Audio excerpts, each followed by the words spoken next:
7 minute کے اندر جو پوچھنا ہے پوچھ لیجیے، باقی مدارس انشاءاللہ قادیان میں بھی ہوں گے.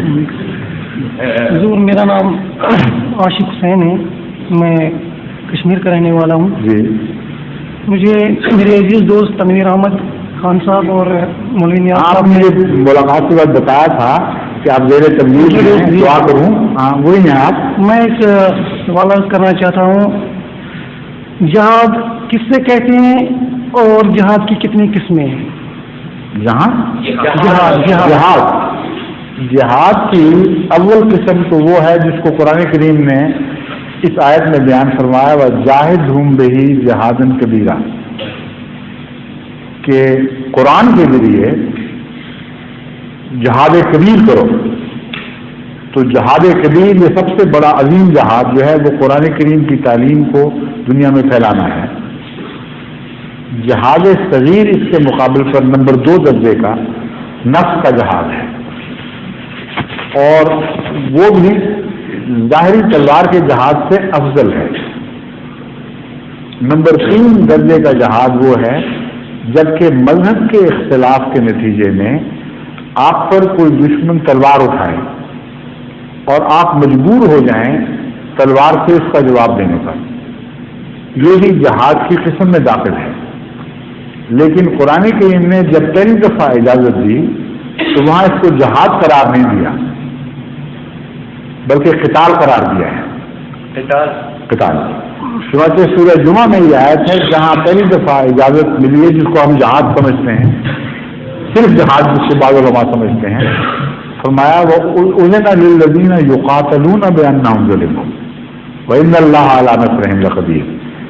تمام علماء اس پر متفق ہیں کہ یہ سورہ حج کی وہ آیت ہے جس نے پہلی مرتبہ ان کے نزدیک جہاد کی اجازت دی، مگر لفظ جہاد استعمال نہیں ہوا، قتال کا لفظ ہے.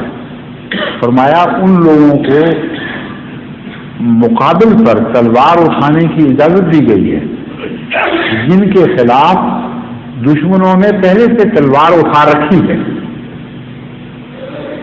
اور اللہ اس اجازت کے ساتھ یہ یقین دلاتا ہے وَإِنَّ اللَّهَ عَلَىٰ نَصْرِهِمْ لَقَدِيرٌ، اللہ تعالیٰ ان کی نصرت پر قادر ہے. تو وہ جہاد کی قسم جس کو قتال کہا گیا ہے وہ مشروط ہے. مشروط اس بات پر ہے کہ دشمن پہلے ظاہری ہتھیاروں کے ذریعے تمہارے اوپر حملہ کرے اور جبر میں پہل کرے.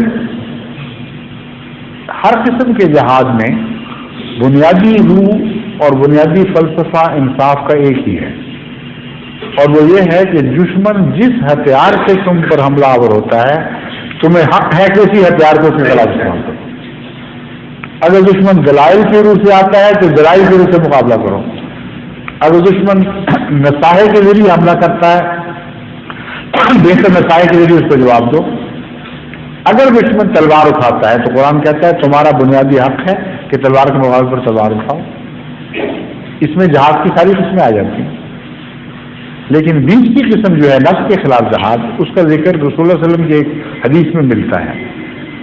ایک دفعہ غزوے کے بعد واپسی پر رسول اللہ علیہ وسلم نے فرمایا کہ ہم اب جہاد صغیر سے جہاد کبیر کی طرف لوٹ رہے ہیں، یعنی اپنے نفوس کی تربیت کا جہاد اور تبلیغ کا جہاد.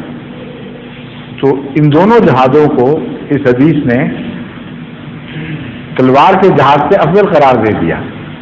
اور جب رسول اللہ صلی اللہ علیہ وسلم اس کو بہتر کہتے ہیں اور افضل قرار دے رہے ہیں تو کون ہوتا ہے اس کو ادنا قرار دینے والا؟ سمجھ گئے؟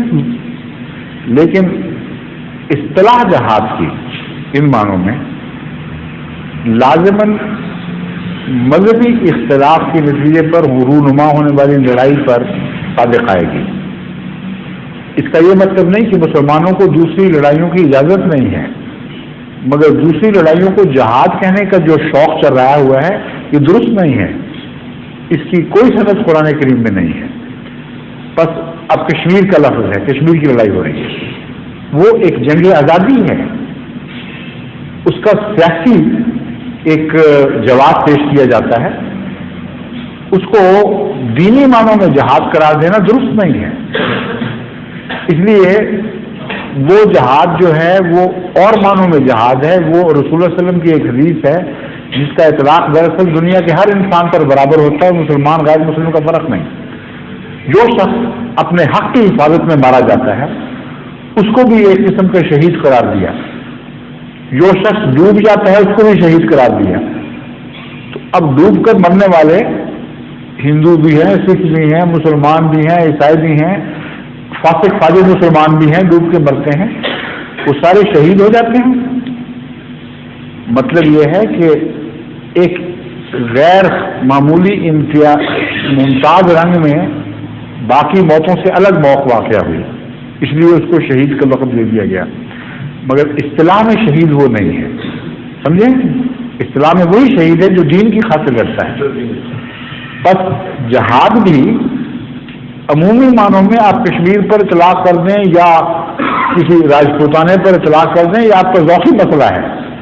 شرعی اصطلاح میں وہی جہاد ہے جس کی قرآن نے تعریف کی ہے کہ اگر مذہبی عقائد پر عمل کرنے سے تمہیں کوئی قوم روکتی ہے اور اس میں تلوار سے کام لیتی ہے اور تمہیں سزا دیتی ہے اگر تم اپنے مذہبی عقائد پر عمل کرتے ہو, پھر اگر تم لڑتے ہو تو اس کا نام جہاد ہے.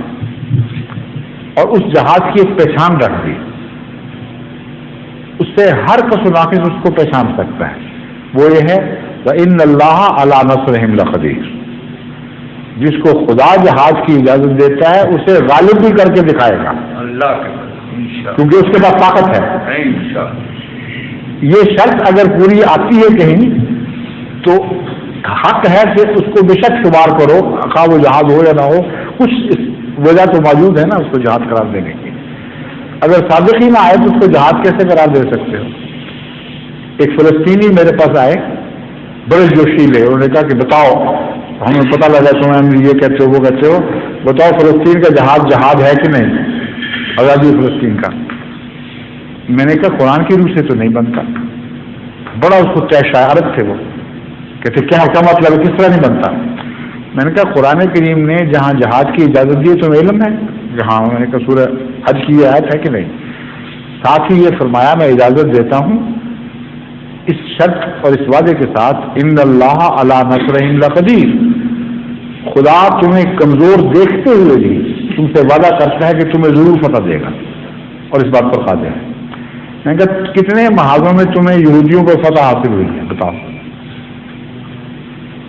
خدا جھوٹ بولتا ہے. جہاد پر ٹکرا دیا اور مدد کے وقت ہاتھ کھینچ دی, یہ کچھ شرافت ہے کہ تو انسان بھی ایسی حرکت کرے تو تم اس سے منہ پھیر لو گے. کیسے اس خدا کی عبادت کرتے ہو جو تمہیں ایک دفعہ کہتا ہے لڑو لڑو پرواہ نہ کرو میں تمہارے پیچھے ہوں, اور جب مار پڑنے کا وقت ہے تو پیچھے دیکھو وہاں ہے ہی کوئی نہیں. میں نے کہا یہ وہی خدا ہے جس نے رسول اللہ صلی اللہ علیہ وسلم سے وعدہ کیا تھا اور ہر دفعہ سچا ثابت کر دکھایا, ہر کمزوری کی حالت کو غلبے میں تبدیل کرتے ہیں.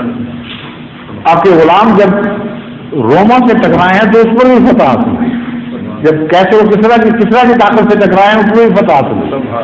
نظر آتا تھا جو پیچھے سچا وعدہ کرنے والا ہے, تمہاری دفعہ کہاں گیا وہ؟ تو اگر وہ جہاد تھا تو یہ نہیں ہے, اور اگر وہ خدا تھا تو پھر تمہارا خدا وہ نہیں ہے. سمجھ گئے؟